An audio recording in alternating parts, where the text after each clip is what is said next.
Bueno, ya 8:05, ¿qué tal? Buenas noches con todos. Nos volvemos a reunir hoy día domingo. Teníamos pendiente un temita del grupo 7. Era Cloud Spanner. Cloud Spanner es un servicio muy interesante de Google. Andrés nos va a apoyar con ese tema. Luego seguimos el grupo 4 y el grupo 8. Carlos, cuando quieras puedes empezar a grabar, por favor. Sí, ya estamos grabando. Dale. Ok, buenas noches chicos. Pedir las disculpas del caso por fomentar el desorden, pero bueno, hoy día voy a culminar con la presentación del grupo 7. Bueno, en este caso nosotros teníamos que hablar sobre el diseño de bases de datos que sean confiables, escalables y que cuenten con una alta disponibilidad. Sí, mis compañeros ya conversaron, como dice Daniel, hablando de Bigtable y de BigQuery. Yo les voy a presentar Cloud Spanner. ¿Sí? Cloud Spanner es un servicio de base de datos, ¿no? ¿Cuándo debemos usar Cloud Spanner? Creo que ya lo hicieron hace 2 semanas una presentación de almacenamiento en Google Cloud. Cloud Spanner nos serviría cuando tengamos data transaccional, cuando sea data estructurada y ya Cloud SQL no nos ayude y queramos escalar y queremos tener esta información disponible en distintas regiones o a nivel global, ¿no? Entonces, Cloud Spanner es un servicio de base de datos relacional, escalable globalmente y completamente administrado por Google. ¿Sí? ¿Qué quiere decir esto? Quiere decir que Cloud Spanner va a conservar características importantes de bases de datos relacionales, como por ejemplo el soporte de modelos de datos normalizados, consultas de SQL y el soporte de transacciones.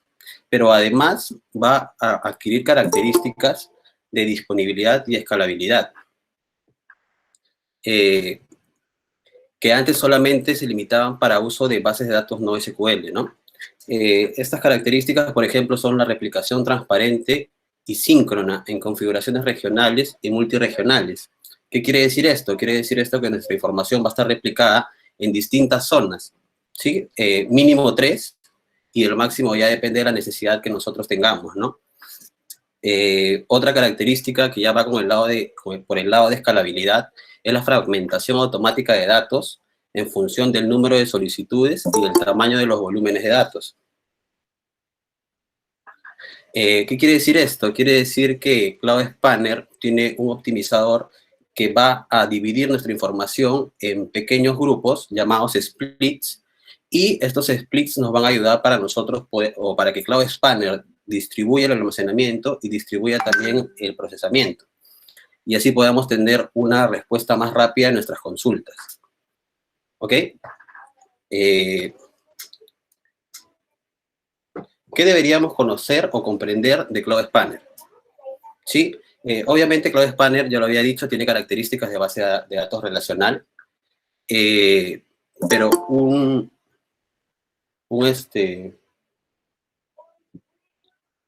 déjame un segundo, ya.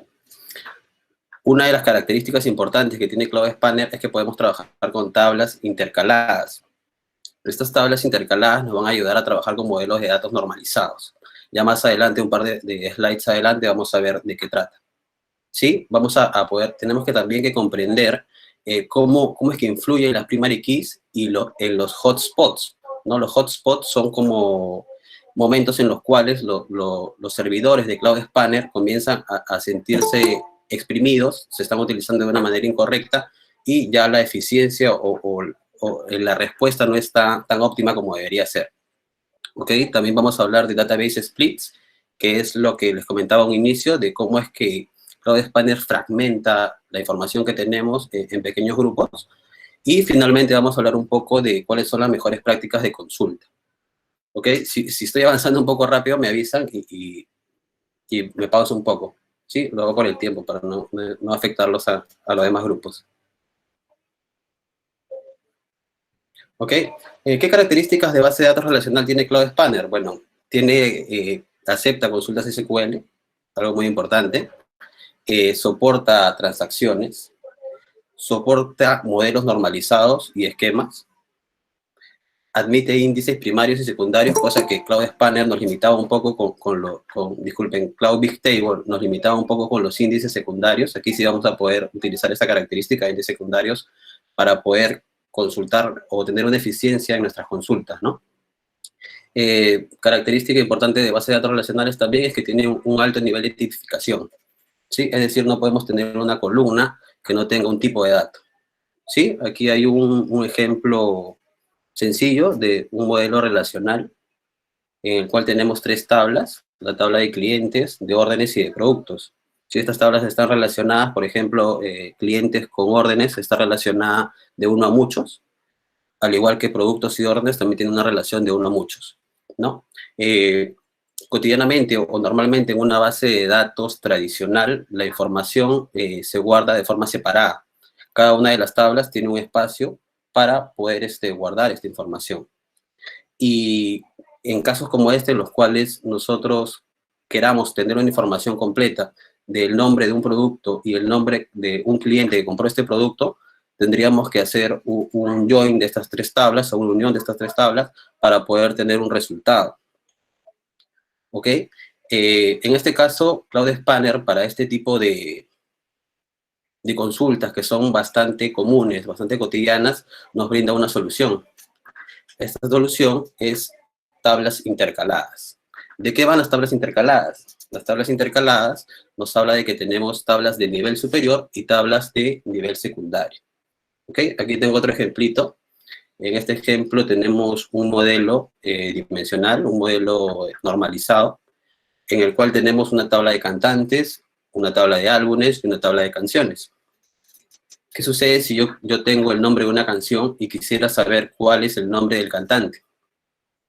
Obviamente tendría que hacer un join entre estas 3 tablas y poder determinar, ¿no?, a qué cantante le pertenece determinada canción. Y obviamente un join es una operación computacionalmente costosa, dependiendo también del tamaño de las tablas que tenemos. Si son tablas muy gigantes, el costo es superior y además el tiempo de respuesta también es bastante alto.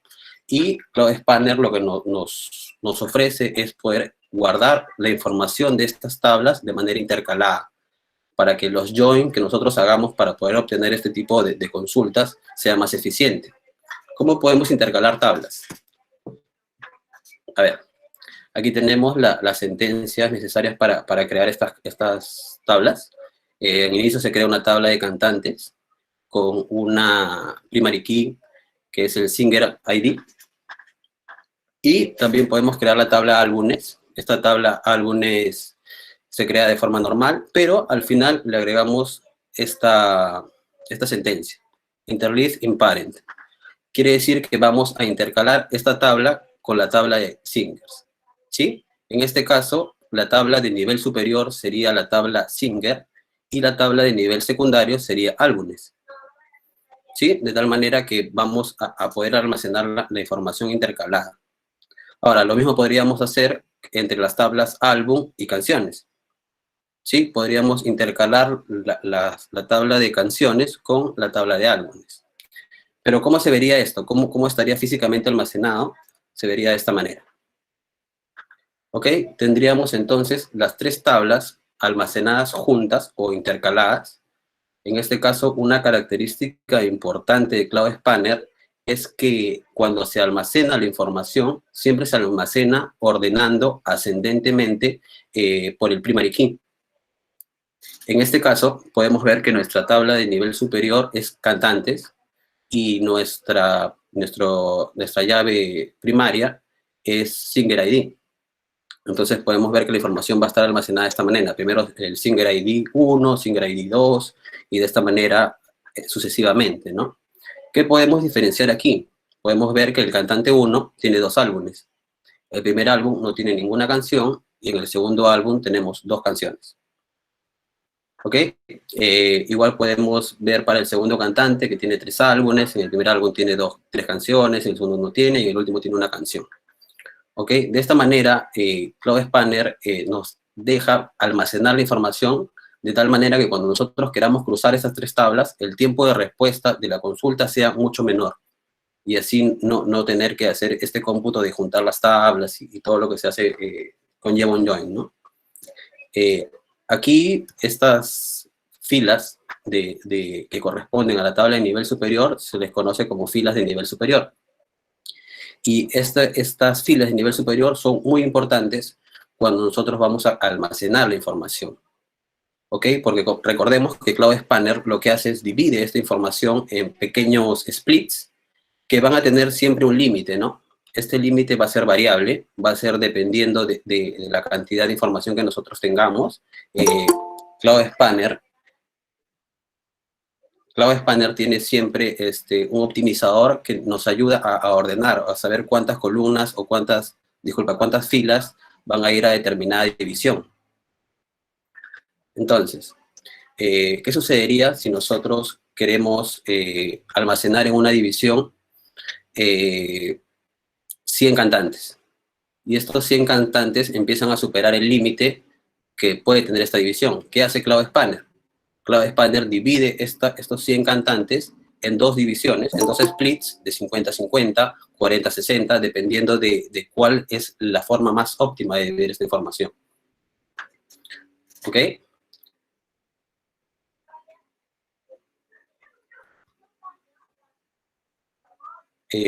Bueno, vamos a profundizar un poco más sobre lo que vendría a ser estos splits, ¿no? Estos database splits.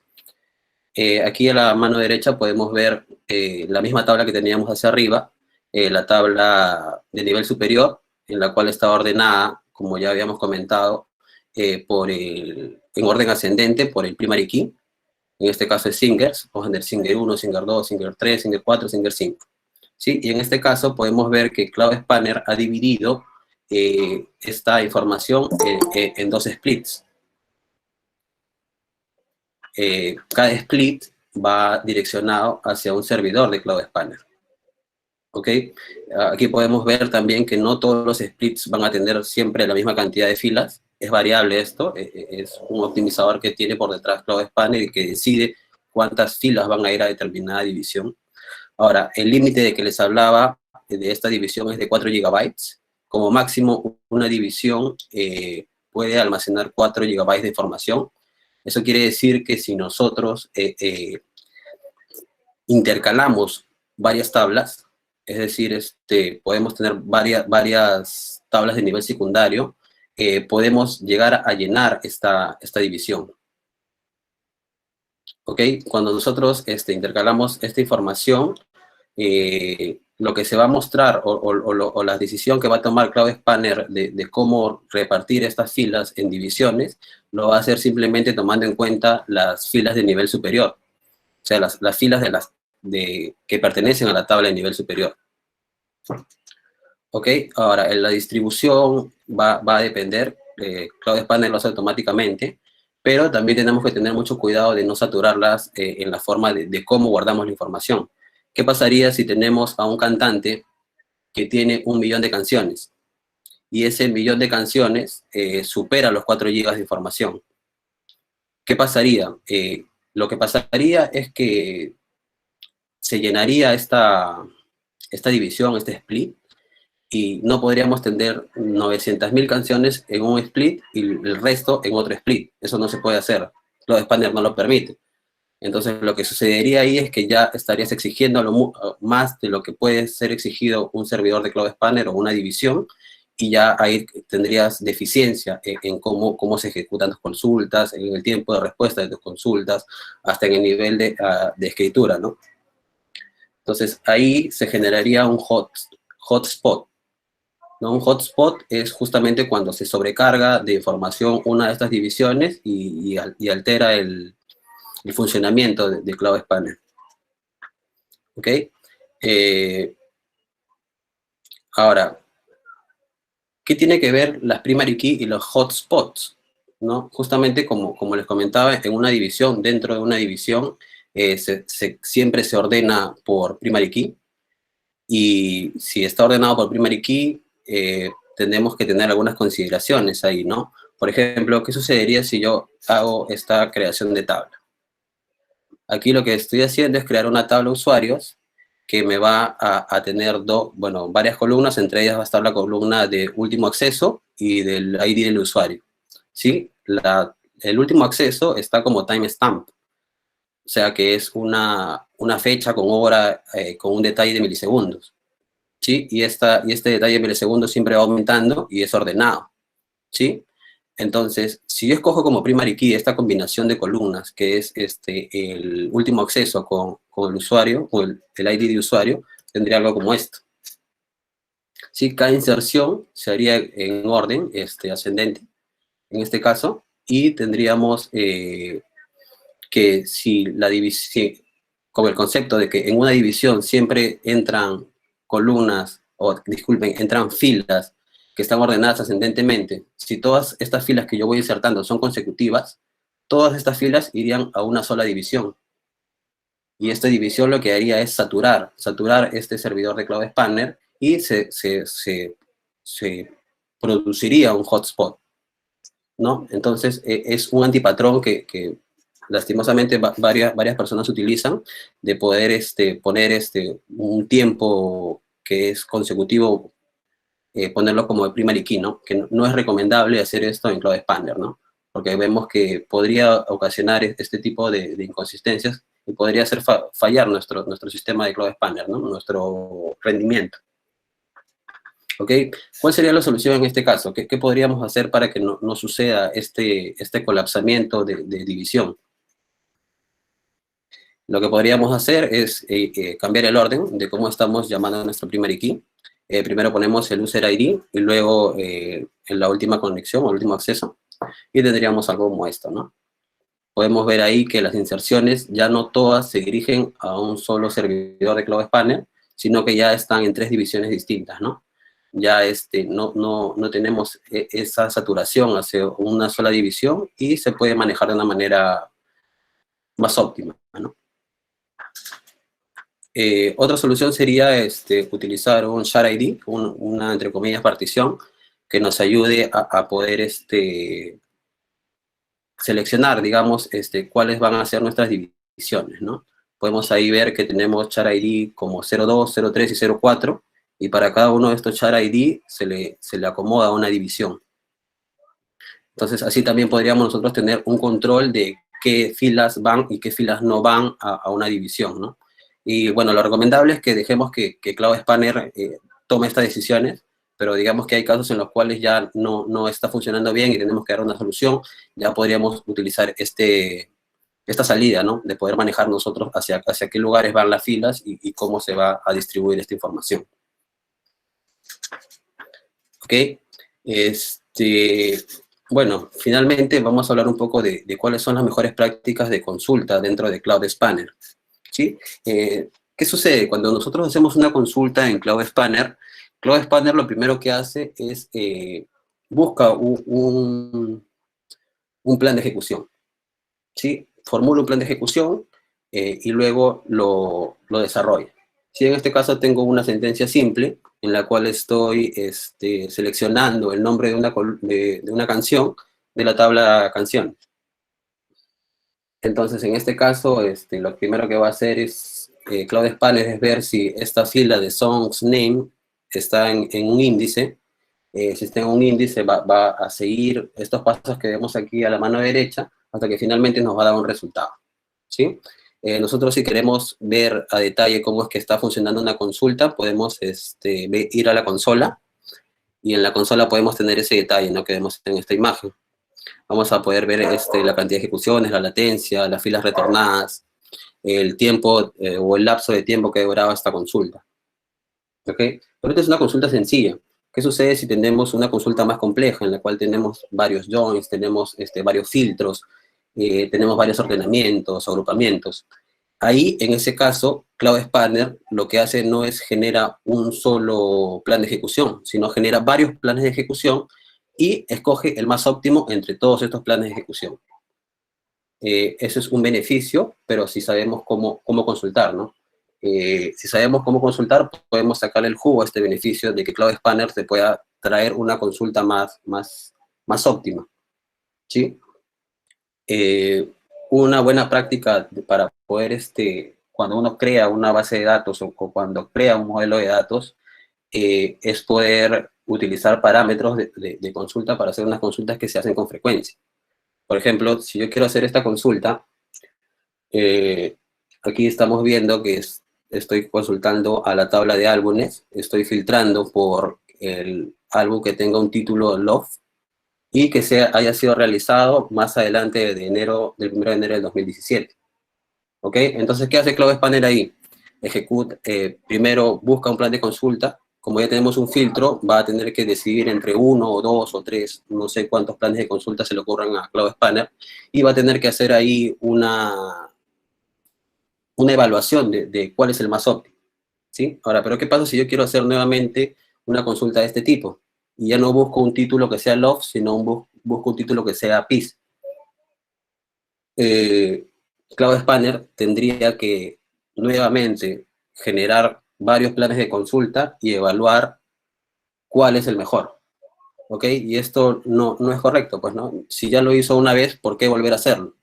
¿Sí? O sea, esto no se debería hacer, porque si es una consulta que se hace frecuentemente, lo mejor sería que lo tengamos parametrizado, que tengamos o que le pasemos un parámetro a este query, de tal manera que Cloud Spanner, cuando nosotros hacemos este tipo de consultas, que pasamos un parámetro, guarde el plan de ejecución en la memoria caché. Entonces, cada vez que nosotros queramos hacer una consulta de este tipo, ya no va a crear varios planes de ejecución y va a decir cuál es el más óptimo, sino ya va a utilizar el más óptimo que está guardado en la memoria. Sí, eso es algo que es una buena práctica para nosotros para poder consultar dentro de Cloud Spanner. ¿Sí?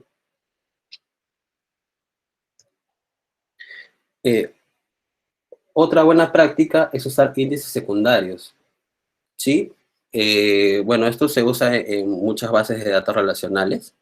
De hecho, en este caso, habíamos visto que tenemos una tabla de cantantes en la cual el primary key es el singer ID, pero last name no estaba indexado. ¿Qué sucede en este caso? Cloud Spanner va a barrerse toda la tabla, todas las columnas, para recién poder hacer el filtro que nosotros le estamos pidiendo, ¿no? Si nosotros indexamos o generamos un índice para este campo, Cloud Spanner lo que hace es genera una mini tabla, digamos, que va a tener la llave, la clave primaria, que en este caso sería Singer ID, y el last name, ¿no? El last name. Y ya cuando nosotros queramos hacer esta consulta, podríamos llamarla de esta manera, y ya no se tendría que leer toda la tabla, sino que iría a ese índice y nos traería la información de manera más rápida, ¿no? Eso es una buena práctica. Ahora, ¿qué pasa si yo deseo poder traerme otra columna, aparte que no está dentro de un índice? ¿Qué sucede si yo hago esta consulta, ¿no? Y quiero traerme, aparte del ID, quiero traerme el nombre del cantante, el primer nombre. Entonces, ahí nuevamente, ¿no? ¿Qué haría Cloud Spanner? Se barrería toda la tabla o todo el índice y luego haría como que un match con la tabla principal para recién poder traerse ese atributo, ese first name. Pero si nosotros utilizamos la sentencia storing, podemos guardar dentro de un índice distintas columnas. Y eso nos serviría cada vez que nosotros tengamos consultas comunes que se hagan cotidianamente y sabemos cuáles son las columnas que se van a consultar más, ya las ponemos en este storing y ya no tenemos que leernos toda la tabla y tendríamos un tiempo de respuesta mucho más rápido.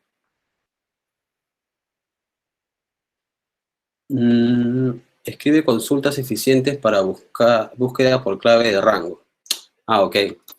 ¿Qué sucede si nuestra llave, nosotros queremos buscar tres campos, tres determinados registros con esta llave, ¿no? Entonces, yo podría utilizar la sentencia UNES, que lo que va a hacer es convertir en un array estas entradas, que no son continuas, ¿no? Para la llave, así podría traerme, ¿no? Cuáles son los registros que corresponden al key 1, 5 y 1000. Y bueno, ¿qué sucede cuando queremos utilizar un rango continuo, ¿no? Quizás ¿no? Del 1 al 5. Ahí podríamos utilizar el between, que ya muchos lo utilizamos, es básicamente lo mismo, pero ya tenemos un rango continuo, ¿no? Y bueno, básicamente estas son las mejores prácticas que he podido traerles el día de hoy. Bueno, he corrido un poco para no afectar con los tiempos. Bueno, muchas gracias por su atención y si tienen alguna consulta o alguien quiere agregar algo más a esta presentación, no sé. Gracias, Andrés, buenísimo. Un servicio muy completo. Una consulta de las primeras Bien, bueno. preguntas. Como ya hemos visto ayer, otros servicios de base de datos relacionales, por ejemplo, BigQuery o CloudSQL, ¿cuál sería la diferencia entre estas tres? ¿Cuándo tú recomiendas usar un BigQuery o cuándo recomiendas usar un CloudSQL y cuándo usar un Cloud Spanner, por ejemplo? De hecho, usamos Cloud SQL cuando queremos tener una base de datos relacional, queremos generar consultas SQL, pero no tenemos un alcance, digamos, a nivel global, que no tengamos mucha información. Ya cuando nosotros estamos hablando de grandes cantidades de información, yo creo que el Cloud SQL ya no nos respondería de forma correcta. Ahí ya podríamos pensar en usar el Cloud Spanner. ¿Sí? En el caso también de que queramos tener una alta disponibilidad a nivel global, quizás una empresa que está a nivel mundial quiera tener información con baja latencia, podemos usar Cloud Spanner también. Con respecto a BigQuery, BigQuery yo creo que es una de las herramientas más importantes que tiene Google. En realidad, yo veo que las empresas ahorita lo utilizan para todo. En realidad, tiene algunas características importantes, como por ejemplo aquí en Cloud Spanner nosotros queremos utilizarlo para almacenar bases de datos o modelos de datos normalizados, cosa que para BigQuery no es recomendable, ¿no? En BigQuery es mejor utilizar arrays y estructuras para guardar ese tipo de información y así no generar costo por cada consulta haciendo joins, ¿no? En ese caso, si yo quiero almacenar modelos relacionales, no utilizaría BigQuery, ¿no? Porque hacer join entre tablas es costoso. Y si utilizo BigQuery, utilizaría un lenguaje, entre comillas, SQL, porque no es tan conocido el uso de arrays y estructuras, ¿no? De hecho, es algo bueno que trae BigQuery, pero la mayoría de usuarios no están familiarizados con este tipo de consultas, ¿no? Hacia estructuras y arrays.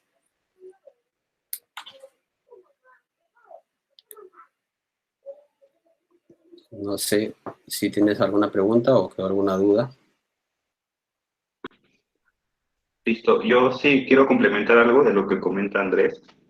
Con respecto a lo poco que sé de Cloud Spanner, bueno, es de alguna manera base de datos transaccional.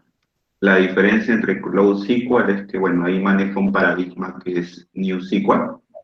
Ese paradigma es de alguna manera que permite escalar en base a lo que tú necesites de forma horizontal, ¿no? Y bueno, básicamente se utiliza normalmente cuando tienen, por ejemplo, altos niveles de transaccionabilidad a nivel global. Tiene también el HA, un High Level con alta disponibilidad. Y a diferencia de un Cloud SQL, que es como que con menos potencia, por así decirlo, que puedes, no sé, por detrás utiliza MySQL, Postgres, SQL Server, ¿no? Pero básicamente esas son como que las diferencias principales. Y bueno, a diferencia de BigQuery, bueno, que casi todos conocemos la potencia que tiene BigQuery, ¿no? Que básicamente es un servlet, no es un PaaS, como en este caso un Cloud SQL o un Spanner. Entonces, de alguna manera resuelve súper rápido, bueno, volúmenes de información, hasta de más de petabytes de información. Y nada, o sea, es más orientado, o sea, cuando hablan de BigQuery es más orientado a temas de analítica, ¿no? Temas de warehouse, ¿no? De modernización de un data lake, data warehouse, ¿no? Básicamente.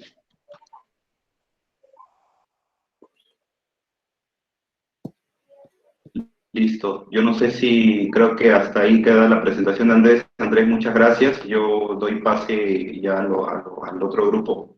No sé si Daniel, Dani, tú ahora vas a presentar algo o damos pase al otro grupo de Carlos López. No, el grupo que sigue es el grupo 4. Ah, ya, bueno, dale, entonces. Ok, comparto pantalla.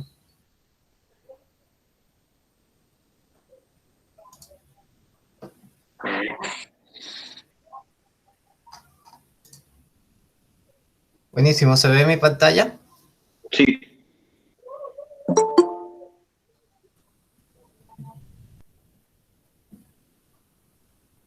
¿Qué tal? ¿Pueden ver mi pantalla? Sí, sí se ve. Sí. Sí, de mi duda. Dale, muchachos, bueno, empezamos. Entonces, somos equipo con Reo 5 Roberto. Están ahí, muchachos, ¿verdad? No me dejen solo. Sí, aquí estamos. Sí, estoy por acá. Vale, empezamos entonces.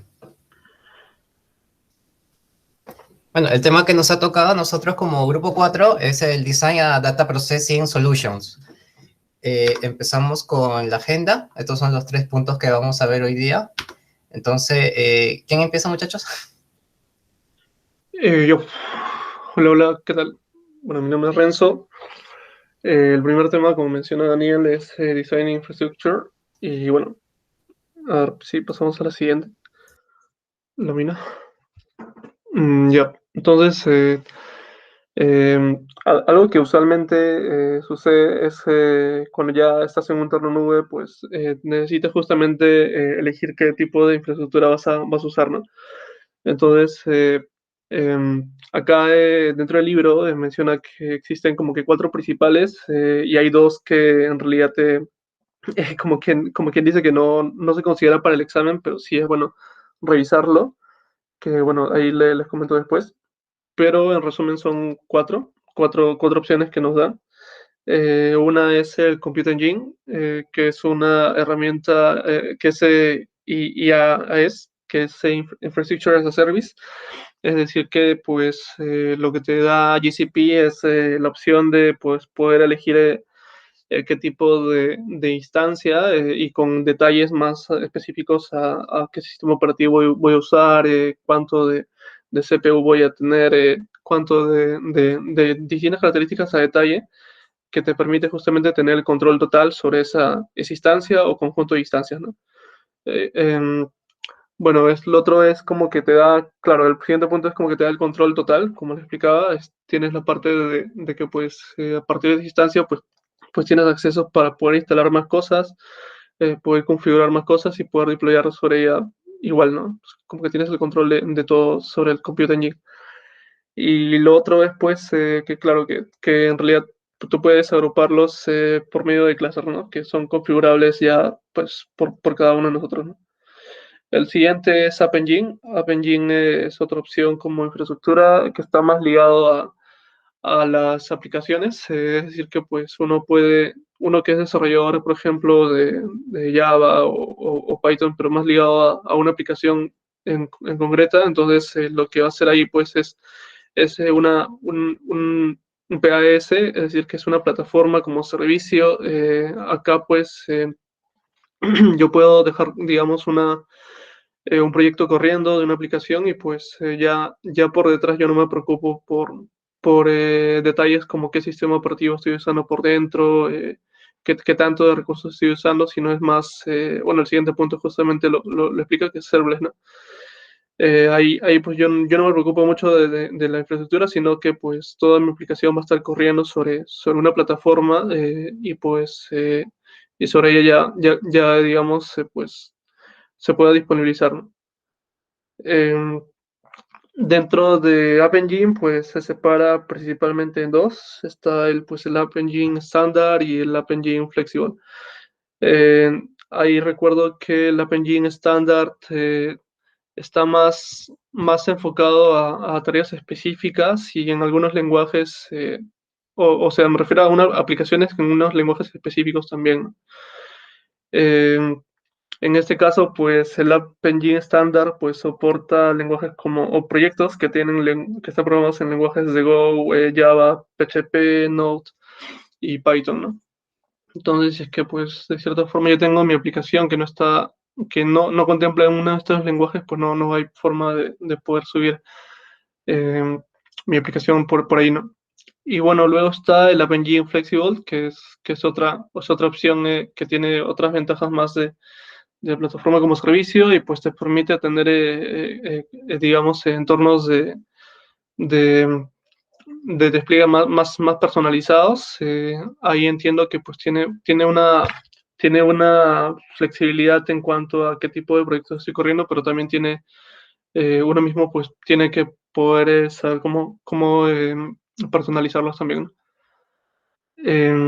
Esto va más del lado del App Engine, lo otro son los Cloud Functions. En este caso es más ligados digamos, bueno, igual es serverless, es decir, que ya yo no me preocupo sobre qué tipo de infraestructura estoy corriendo, pero lo que me voy a preocupar de ahí es básicamente desplegar un código que se va a gatillar en cuanto a un evento que sucede, ¿no? Y con un evento, pues puede ser de distinto tipo, ¿no? Digamos, podría ser un evento de una fuente de origen, si es que hablamos de CSS, por ejemplo, podría realizarse también por la llegada de algún archivo dentro de un cloud storage o algún otro tipo de evento que sucede dentro de los recursos de Google también. Entonces, este tipo de eventos hacen que justamente por los Cloud Functions pues, se permite ejecutar funciones específicas, un poco más ligadas al uso de microservicios también, y pues cuando ya se termina de ejecutar algo, pues simplemente no es que yo esté costeando quizás a una infraestructura en particular, sino pues es algo momentáneo, ¿no? Corre pues y ahí queda. El otro es el Google Kubernetes Engine, que es más, eso sinceramente he estado buscando un poco en, pues por Google y todo, y pues mencionaba que es una combinación entre Platform as a Service y Infrastructure as a Service, y ahí entiendo un poco es que claro, depende mucho qué es lo que uno va a hacer, ¿no?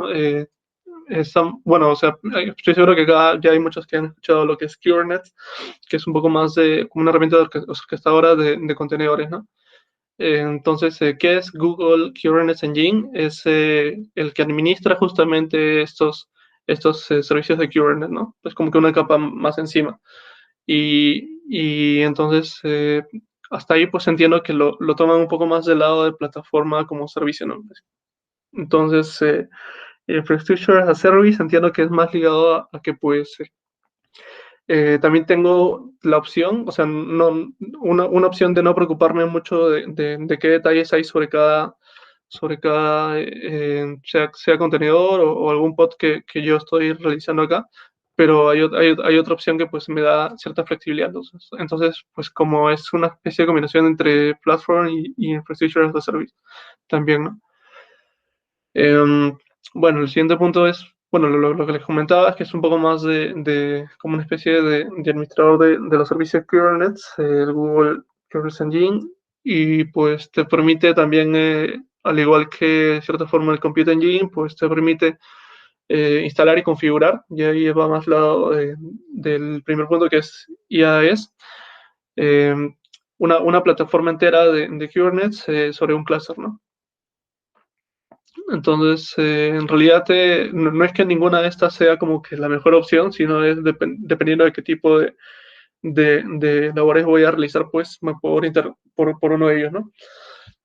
Ahí entiendo que el más flexible justamente y que no tiene tanto digamos, em, que podría, bueno, digamos, poder de procesamiento y así, es más ligados a los Cloud Functions, que son para tareas específicas, tareas bien puntuales que necesitan justamente que se gatillen respecto después de que suceda algún evento, ¿no? Y pues en realidad ambos cuatro pues tienen muchas ventajas, ¿no? Ya, no sé si puedes pasar al siguiente punto.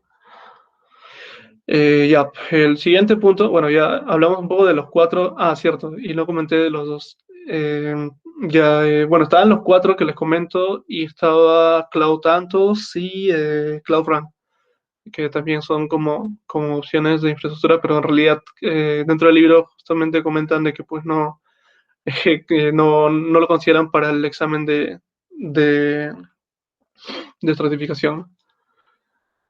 Bueno, este punto de acá hace mención a qué cosas, qué puntos uno debe tener en cuenta a la hora digamos, justamente elegir una infraestructura, ¿no? Ya vimos como que opciones de qué tipos de infraestructura pues, podemos levantar. Y lo otro es cuando ya tenemos justamente el uso de sistemas distribuidos por dentro, pues qué cosa digamos, como mínimo tenemos que tener presente para poder elegirlo, ¿no? Entonces, para ello, pues se tiene como que tres puntos principales. Uno es escalabilidad, el otro disponibilidad y el otro como que confiabilidad, reliability.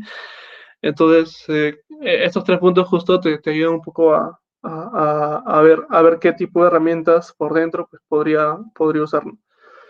Entonces, escalabilidad, pues en realidad es más del lado de, pues, si es que pues mi carga de trabajo pues incrementa de la misma forma, debería de justamente incrementar mi sistema distribuido, ¿no?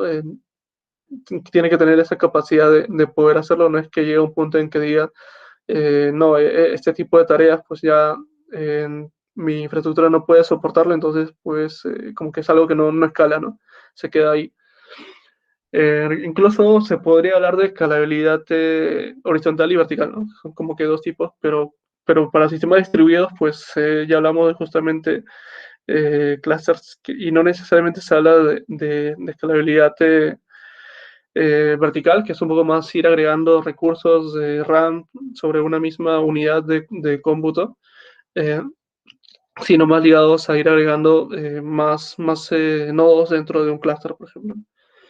Luego está lo de disponibilidad, que es un poco más, que es un tipo de medida que se basa en el porcentaje de tiempo en el cual el sistema está operativo, ¿no? Es decir, pues yo puedo hablar de que por ejemplo, una base de datos, por ejemplo, que yo elija, tiene el 99% de disponibilidad, ¿no? Y eso qué quiere decir que pues de 100 opciones o de 100 veces, pues 99 va a estar disponible y al menos una vez puede que falle, ¿no? Entonces como que te da ese rango de disponibilidad también. Y luego confianza, que en realidad tiene que ver mucho con disponibilidad. Creo que ahí justo comentaban de que pues confianza es como que una función de disponibilidad, ¿no? Eh, y, y la confianza trata sobre el tiempo promedio entre fallas, ¿no? Es decir, pues yo puedo hablar de que un sistema distribuido pues pueda fallar cada cierto tiempo, entonces mientras menor sea justamente este tiempo promedio entre fallas, o sea, es decir, que pues no sucedan fallas, en otras palabras, pues sería mejor, ¿no? Como que da más confianza al sistema que se está teniendo, ¿no? Entonces, en base a esos tres, justamente se habla del punto específico, que es la primera cajita, que es Compute Engine, ¿no? Compute Engine, que de por sí, justamente, ahí entiendo que no te asegura muy bien la, la escalabilidad ni la disponibilidad. Bueno, la escalabilidad como que no te asegura, pero justamente está ahí la herramienta de Manage Instant Group que te ayuda justamente a ya asegurar eso, ¿no? O sea, de por sí solo, pues uno tiene, como les comentaba, Compute Engine te da mucha libertad a hacer muchas cosas, pero también te da justamente esa responsabilidad de que uno mismo pueda, digamos, elaborar quizás algún balanceador de cargas o algún clúster sí, pues como que te da esa flexibilidad, pero también la responsabilidad, ¿no? Pero el Managed Insta Group como que te ayuda justamente a cubrir esos puntos y pues con eso te puede ayudar justamente a los tres puntos que figura ahí. En el caso de que, por ejemplo, tú creas un clúster de adentro del Compute Engine, si es que usas Managed Instant Group, ahí lo que sucede es que pues, si por algún motivo un nodo falla, el Managed Instant Group lo que va a hacer es buscar otra virtual machine y reemplazar justamente la que ha fallado y pues por ese lado no habría problemas, ¿no? Luego está la parte de los Kubernetes, por sí, pues en realidad los Kubernetes como que desde su origen pues ya soportan lo que es la alta disponibilidad, confiabilidad y escalabilidad, ¿no? Incluso dentro pues entiendo que también se usan los Managed Instant Group y en base al Managed Instant Group pues uno puede eh, ir viendo justamente los pods y si por algún motivo alguna de estas instancias pues falla, pues igual es reemplazada por otra sin ningún problema. Luego, entiendo que pues el App Engine y Cloud Functions también como que desde un inicio ya están diseñados para soportar los tres, tanto alta disponibilidad, escalabilidad y reliability. Lo bueno es que ambos son serverless, así que pues uno no tiene que preocuparse justamente de ese tipo de detalles de estos tres puntos, ¿no? Sino que ya la plataforma misma te provee esta solución, ¿no? Y uno mismo ya pues puede simplemente preocuparse en el caso del App Engine por la aplicación que está desplegando, entonces como que ya me desligo de cómo, de dónde lo deployo, sino qué cosa estoy deployando. Y el caso de Cloud Function igual, ¿no? Está más ligados a uso de funciones específicas o microservicios que se deployan y pues no me preocupo tanto de la infraestructura que va por dentro, ¿no? Luego, pues, en cuanto a almacenamiento, se tienen, pues, como que cuatro principales. Uno es el Memory Store, que es como un caché de Redis in memory. Luego se tiene el Persistent Disk, que se usa en realidad dentro del Compute Engine y el Kubernetes Engine. Y esto de por sí, pues, ya te da cierta redundancia y te da justamente alta disponibilidad y confiabilidad. Luego está el Cloud SQL que justamente comentaba hace un momento. De por sí, Cloud SQL sí te da alta disponibilidad y entiendo que no habría problema siempre y cuando se deploye sobre una misma región, ¿no? Pero si hablamos de justamente que yo quiero asegurar el almacenamiento tanto y dar redundancias sobre múltiples regiones, en realidad Cloud SQL ya no te va a poder asegurar eso. Y pues por tanto ahí es donde empieza lo de Cloud Spanner, ¿no? Que sí lo soporta. Bueno, luego está lo de Cloud Storage, que igual, ¿no? O sea, como que lo bueno de Cloud Storage es que ya de por sí pues te da almacenamiento y te asegura que justamente las réplicas estén desplegadas en varias regiones y de esa forma pues te asegure igual los tres puntos que está acá, ¿no? Y bueno, eso es un poco lo que sería sobre este punto.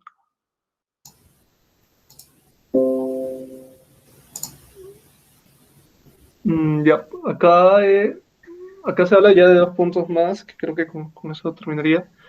Sara de Hybrid Cloud y Edge Computing, ¿no? El primer punto de Hybrid Cloud, justamente lo que sucede en varias empresas, ¿no? Incluso las empresas tradicionales que usualmente tienen ese punto de causar la transformación digital, ¿no? Entonces, ¿qué sucede? Que usualmente empresas que se tiene, digamos, usualmente su core de negocio está almacenado sobre mainframes superpotentes en el cual todas las transacciones que realizan dentro de tal empresa pues se almacena ahí, ¿no? Y a partir de ahí pues justamente cuando ya se empieza a hablar de nube se tiene como que tratar de balancear entre qué es lo que se almacena justamente en parte on-premise, en la misma empresa y luego qué cosas pues puedo mandar hacia nube, ¿no? Entonces el primer punto que es Hybrid Cloud Analytics va más del lado de que es un patrón digamos, despliegue en el cual pues tengo justamente que toda la información transaccional y demás pues voy a tenerla en on-premise, es decir, en servidores de la misma empresa y pues luego por medio por ejemplo, puede ser una Cloud Appliance Transfer, pues ir pasando la información tal cual y pasarlo justamente solo la información que necesito procesar y analizar pues arriba. Lo más probable es que inicie estando dentro de un Cloud Storage y luego de ahí pues poder repartiéndolo en otros recursos más y pues a partir de ahí pues yo puedo, digamos, analizar la información, ¿no? Eso es como que el primer enfoque. El segundo enfoque no va ligado tanto a ese lado, sino va más ligado a tener una zona de edge, ¿no? Acá el diagrama que se muestra acá es un ejemplo de ello, que pues se tiene como fuente principal, pues se tiene justamente varios sensores que son informaciones que nacen justamente de algún sitio on-premise, y pues en base a eso pues pasa sobre una zona edge que es un tanto intermedia entre lo que va a cloud y lo que está en on-premise, y sirve justamente para preprocesar la información que se tenga. De cierto modo, como que se realizan los análisis dentro de esta zona edge, y luego recién se pasa una información ya trabajada, ya más procesada, no tanto raw como el primer caso de Hybrid Cloud, sino ya más procesada hacia una zona cloud en la cual pues ya tengo, digamos, mayores controles sobre distintos recursos. Entonces, pues por ese lado sería un poco la diferencia entre ambos, ¿no? Por ejemplo, si hablamos de que lo que voy a procesar es demasiado, justamente necesito una opción buena, es ir por el Edge Computing y preprocesar esto en una zona Edge. Luego, cuando ya tenga una información un tanto más baja, un poco menos densa, pues pueda pasarlo recién hacia el cloud, ¿no? En cambio, en Hybrid Cloud, pues sí necesariamente tienes que, al pasar bastante información ya transaccional y demás, pues necesitas justamente de recursos como lo que les comentaba del Cloud eh, Transfer Appliance, ¿no? Que van más ligados a la información que se traslada de un sitio a otro, pero de forma más rápida, ¿no? Entonces, pues, bueno, eso sería por mi parte. Ok, continuando con el siguiente tema, Design for Distributed Processing. Bueno, el objetivo de todo este capítulo 4 es de diseñar una solución de procesamiento de datos. Entonces, la primera etapa nos han enseñado toda la parte de servicios que tenemos para implementar tanto de hardware como Kubernetes, nodos, App Engine. Otro de los retos es cuando tenemos computación distribuida, es cómo conectar toda esa computación, cómo enviar un mensaje de un servicio hasta otro servicio. Entonces, en la computación distribuida, esto es un reto. Entonces, Google Cloud nos pone bastantes soluciones. Como ingenieros de datos tenemos que estar preparados para proponer soluciones de mensajería. Existen cosas como colas, como API REST y todo este tema. Entonces, nosotros tenemos que dar las mejores propuestas y soluciones. Dentro de este capítulo vamos a tocar lo que son, primero, los message brokers. Los message brokers, una parte fundamental, nos piden conocer que estos tres componentes, que es la validación de mensajes, la transformación de mensajes y el routing. El message broker, todo esto, para los que conocen Kafka, es prácticamente, vamos a dar una teoría de lo que son colas de procesamiento, eventos, relacionado con eso. Entonces empezamos. El primer tema, que es validación de mensajes, es que el message broker valide los mensajes cuando están llegando. Por ejemplo, si una aplicación A está escrita en Python o está escrita en Java, esto no tiene que ser un impedimento para el consumidor, para el lector. Esto tiene que ser transparente. Entonces, de lo que se encarga el message broker es de que esta información sea legible para quien sea del origen que venga y sea para el destino que sea. Ya no tenemos que estar atados a una estructura de datos definida por el lenguaje, sino podemos definir una estructura plana o típica como, digamos, un CSV, un JSON o quizás otra que conozcamos, por ahí, un Avro quizás. Tiene que ser así de simple. El siguiente paso de las categorías o características que tiene un message broker es la transformación de mensajes. Esta otra característica nos dice que los eventos se mapean. Se va a hacer un mapeo del evento, entonces se va a identificar cuando la data cambia. Por ejemplo, conocemos que si puede estar imputando un CSV de 10 columnas, pero de repente la data origen cambia y nos viene 9 columnas. Esto le puede afectar al consumidor. Entonces, para que el consumidor, todos los consumidores o consumidor no estén haciendo cambios en su destino, esto se puede manejar haciendo estos cambios dentro del broker. Es una característica muy importante, muy útil. Se usa bastante, por ejemplo, en lo que es ETL. Por ejemplo, si estamos mapeando data de on-premise y que queremos pasarla a nuestro data warehouse, tenemos que hacer estos cambios, este mapeo, esta detección de estructura de datos. El siguiente componente o característica del message broker es el routing. Esta categoría o esta feature se activa cuando nuestro sistema está configurado como un hub and spoke. Esto quiere decir que la data va a venir nos va a indicar hacia dónde queremos rutearla. Esta es una característica extra que solo se activa cuando está en modo hub and spoke. A la derecha más o menos tenemos un diagrama donde el broker viene a ser lo que está en el medio. Por un lado está el cliente y por otro están los consumidores. La siguiente serían los message queues. Esto va muy ligado con los message broker y todo este conjunto de message. Esto es prácticamente literatura Kafka. Vamos a hablar sobre lo que son las colas de mensajería, para qué se utilizan, cuáles son las necesidades. Entonces, esto está implementado para la comunicación asíncrona. No dependemos del origen si nos envía o no nos envía, si el destino se cayó o está levantado. Esto tiene que ser transparente para el negocio, no tiene que interferir con nada.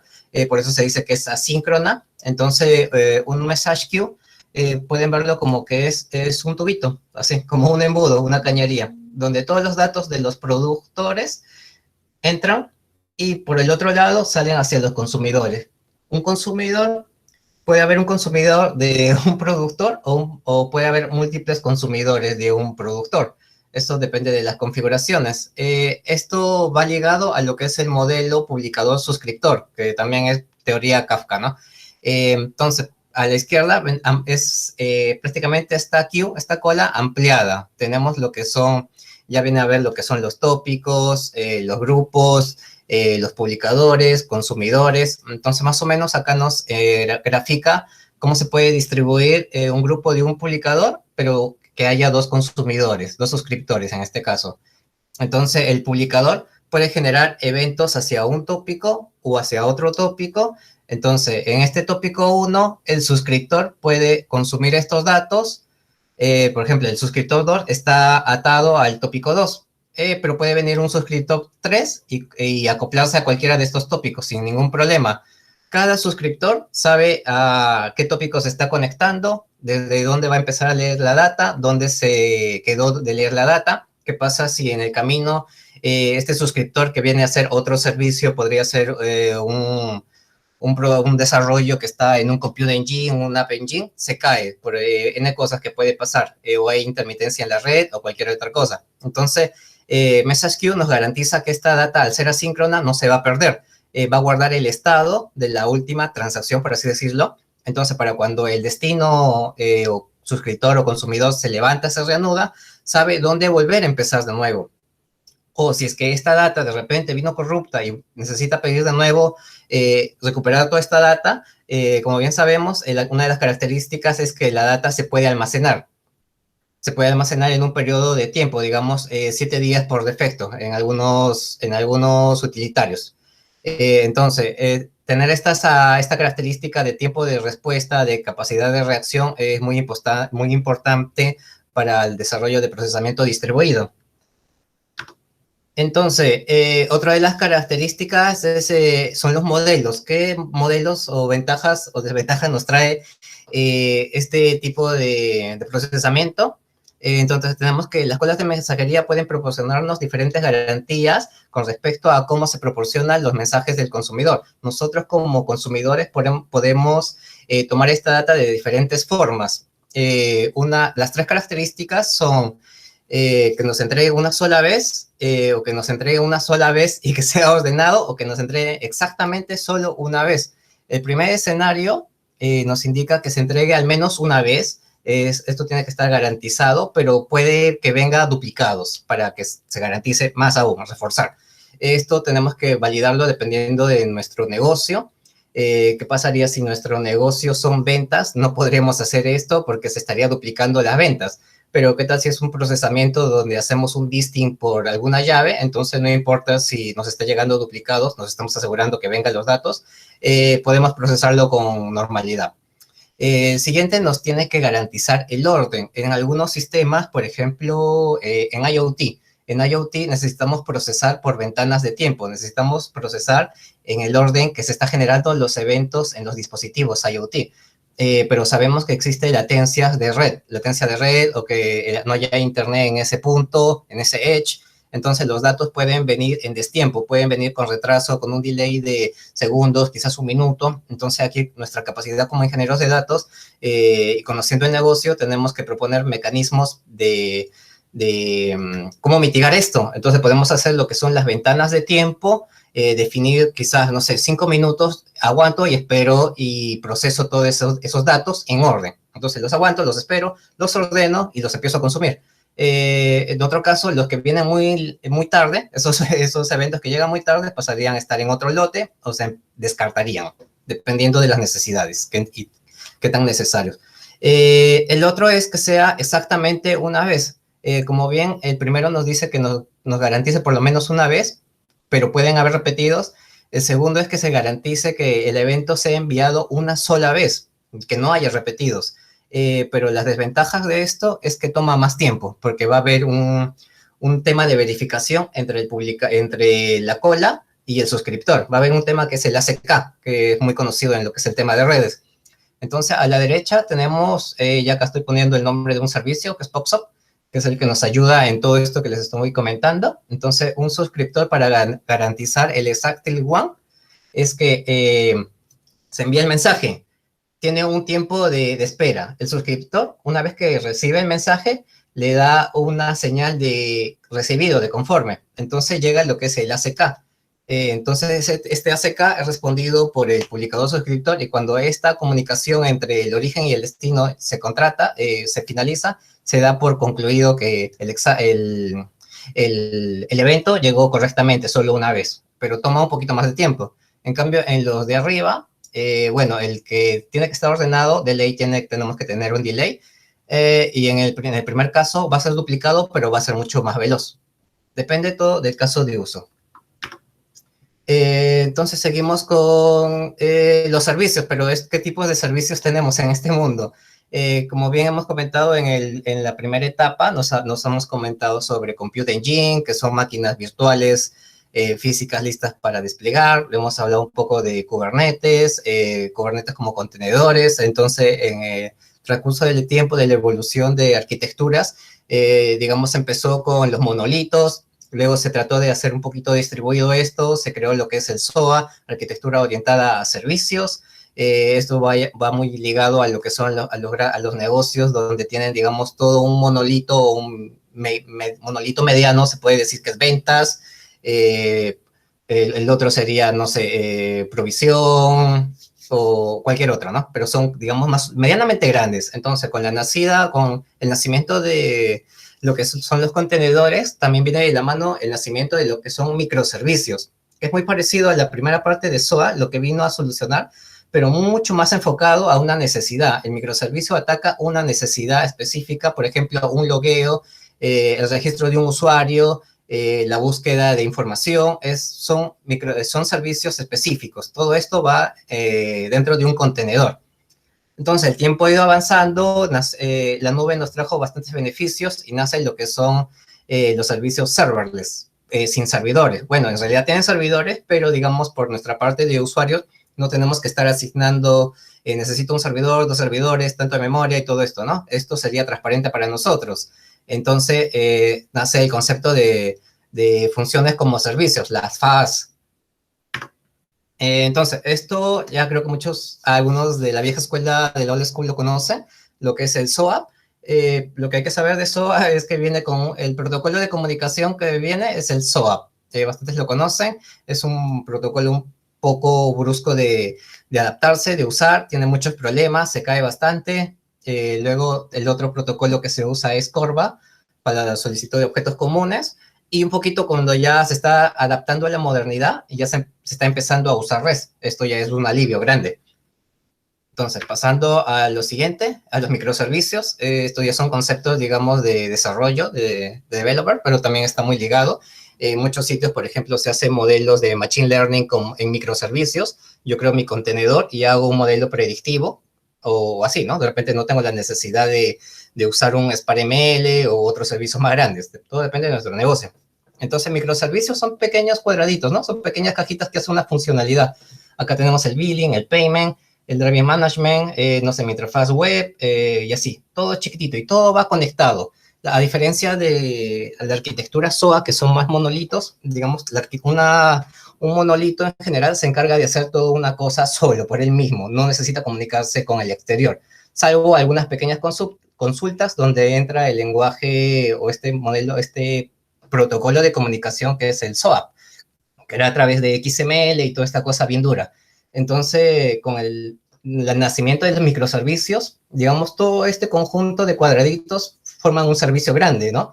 Pero está distribuido, ¿no? El distribuye y vencerás. Entonces, cada componente se encarga de hacer una pequeña función y necesita enviarle información a los demás. Entonces, se usa, acá entra el tema de REST API. Dependiendo de mi estrategia, puedo usar colas también. Puedo usar una cola, puedo usar un Kafka, puedo usar un PubSub o cualquier otro. Ahí ya el ingenio y la necesidad nos hace poner las herramientas acá.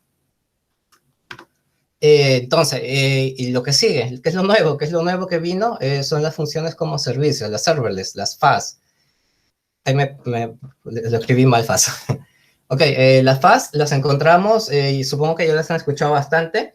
Las Lambda, que son AWS, Azure Function, en Azure, obviamente, y Cloud Function acá en Google Cloud, con nosotros. Entonces, ¿qué sería? Sería la evolución de lo que son Kubernetes, de lo que es Kubernetes, lo que es los contenedores. Entonces, los microservicios, que ya no tenemos que estar alojándolos en contenedores, pasan a convertirse en funciones como servicios, pero son más pequeñas, tienen sus desventajas. Son funciones específicas, pequeñas funciones de código que nos ayuden a hacer, no sé, un parseo, una verificación de formato, cosas bien simples. Tienen bastantes desventajas en sí. Por ejemplo, el uso de memoria. La memoria es bien corta.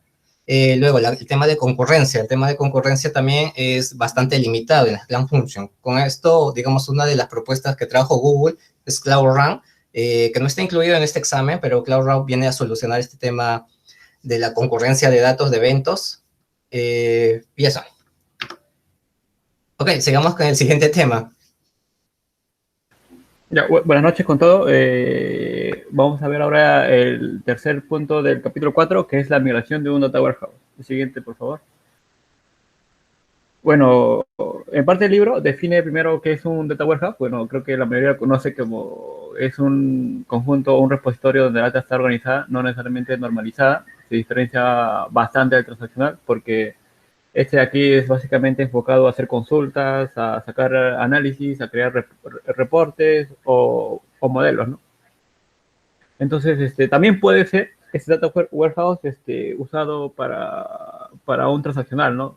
Puede devolver un indicador, una predicción de ventas, si tiene un sistema de ventas por ahí, ¿no? Entonces, lo que nos dice el libro básicamente es cómo migrar este warehouse a la nube, ¿no? Entonces, para ello, el libro propone 4 pasos que están incluidos en las preguntas del examen, y también propone 2 tipos de migración. Bueno, entre las principales, estos 4 pasos que nos muestra el libro son evaluar el estado actual de nuestro warehouse, el que tenemos, se puede decir on-premise, diseñar un futuro estado, o sea, proyectarnos de cómo lo tendríamos en la nube, y luego ya la migración per se, ¿no? Migración de la data, los jobs, el access control, los accesos, ¿no? El libro enfoca al data warehouse no necesariamente como el repositorio, sino también envuelve a los ETLs, a los jobs, a todo, ¿no? A eso lo denomina warehouse. Y luego el último paso, que es validar, ¿no? Que al final, cuando nosotros migremos la data, tenga sentido, tenga concordancia con la data que lo teníamos previamente en el on-premise. Entonces, aquí en los tipos que plantea el libro, tiene un offloading data warehouse migration, que es una migración de netamente copiar y pegar, ¿no? Es una migración si nosotros netamente queremos solo capacidad de procesamiento o capacidad de storage, ¿no? Esto sería básicamente como un lift and shift, ¿no? O sea, agarras tu warehouse tal cual está en on-premise y lo migras a la nube. Y el segundo tipo, que es un Full Data Warehouse Migration. Este segundo tipo de migración es el que recomienda el libro y básicamente se enfoca en los 4 pasos ya que les comenté. Siguiente, por favor, Daniel. Ya aquí el libro se enfoca en estos 4 pasos, que el primero es evaluar el estado actual del warehouse. Aquí básicamente nos dice que tenemos que enfocarnos en los requerimientos técnicos y en los requerimientos de negocio, ¿no? Entonces, en los requerimientos técnicos nosotros tenemos que levantar o hacer un inventario de todas las fuentes, luego estas fuentes hacer un data catalog de cada uno de los campos, evaluar nuestro modelo, evaluar la lista de ETLs y todo lo que depende de nuestro warehouse, ¿no? Los reportes, los accesos, los indicadores, todo lo que salga del warehouse, ¿no? Y también los requerimientos del negocio que son primordiales, porque básicamente desde ahí viene la necesidad, en muchos casos, para migrar a la nube, y es básicamente el costo y cuán mejora al análisis o al negocio en sí, en temas de agilidad.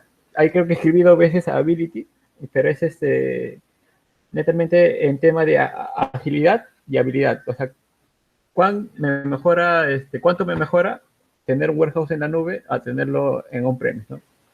El segundo paso, que es diseñar ya el futuro estado cuando esté en la nube. El libro básicamente habla de BigQuery, ¿no? Creo que todos sabemos que si tú quieres migrar un warehouse a la nube, el mejor servicio es BigQuery, ¿no? Al ser serverless, eso te permite que ya no te preocupes por el storage, por la capacidad de cómputo, ya eso todo viene por detrás, ¿no? Ya lo administra Google. Entonces, aquí, básicamente, como les comenté, serverless muestra la capacidad columnar de BigQuery, los anidados, los casos repetidos, porque ya no deja de ser normalizado. Es una base de datos desnormalizada y que está almacenada en Colossus, ¿no? Que es tolerante a redundancia, ¿no? Que si se cae una copia puede ir a otra copia que ya está ahí almacenada, ¿no? Y también valora bastante de BigQuery lo que son las consultas federadas, ¿no? Que nosotros podemos, estando de BigQuery, y por ahí hay información que está fuera del data warehouse, no sé, llegaron otras por fuera, información externa y están cargadas en no sé, en un Excel de Google Sheet o en un Cloud Storage, podemos hacer consultas directamente de BigQuery a estos otros servicios, ¿no? Creo que lo comentaron en el grupo anterior, y también que guarda una historia de 7 días, ¿no? Para nosotros poder almacenar. Luego ya viene la migración per se. Aquí nos dice qué es lo primordial a migrar, o sea, por dónde empezar. Como ahí rescato la frase, no hay una mejor forma de hacerlo.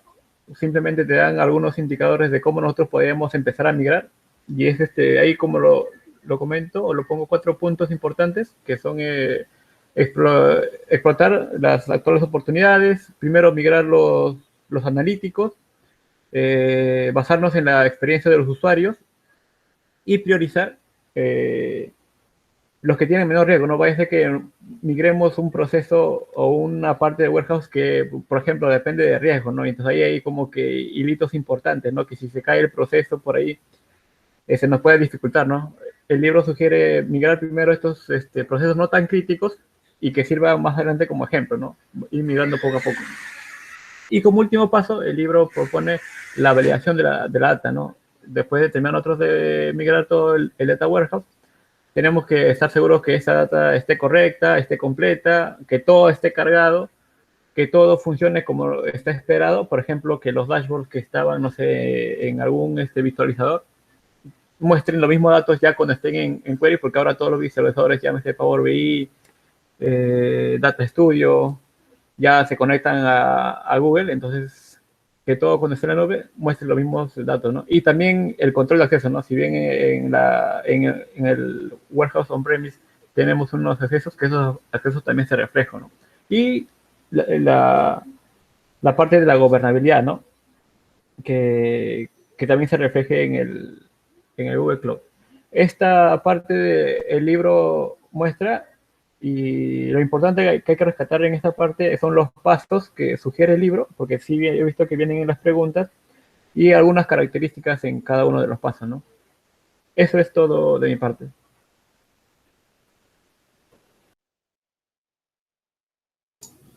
Gracias. Si tuvieran alguna pregunta, nos pueden comentar.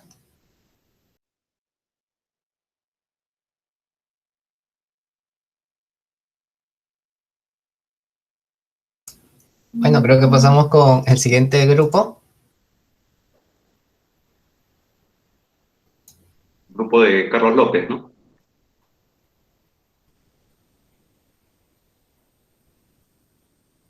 Aló. Hola, quiero compartir mi pantalla. Sí, por favor. Sí, dale.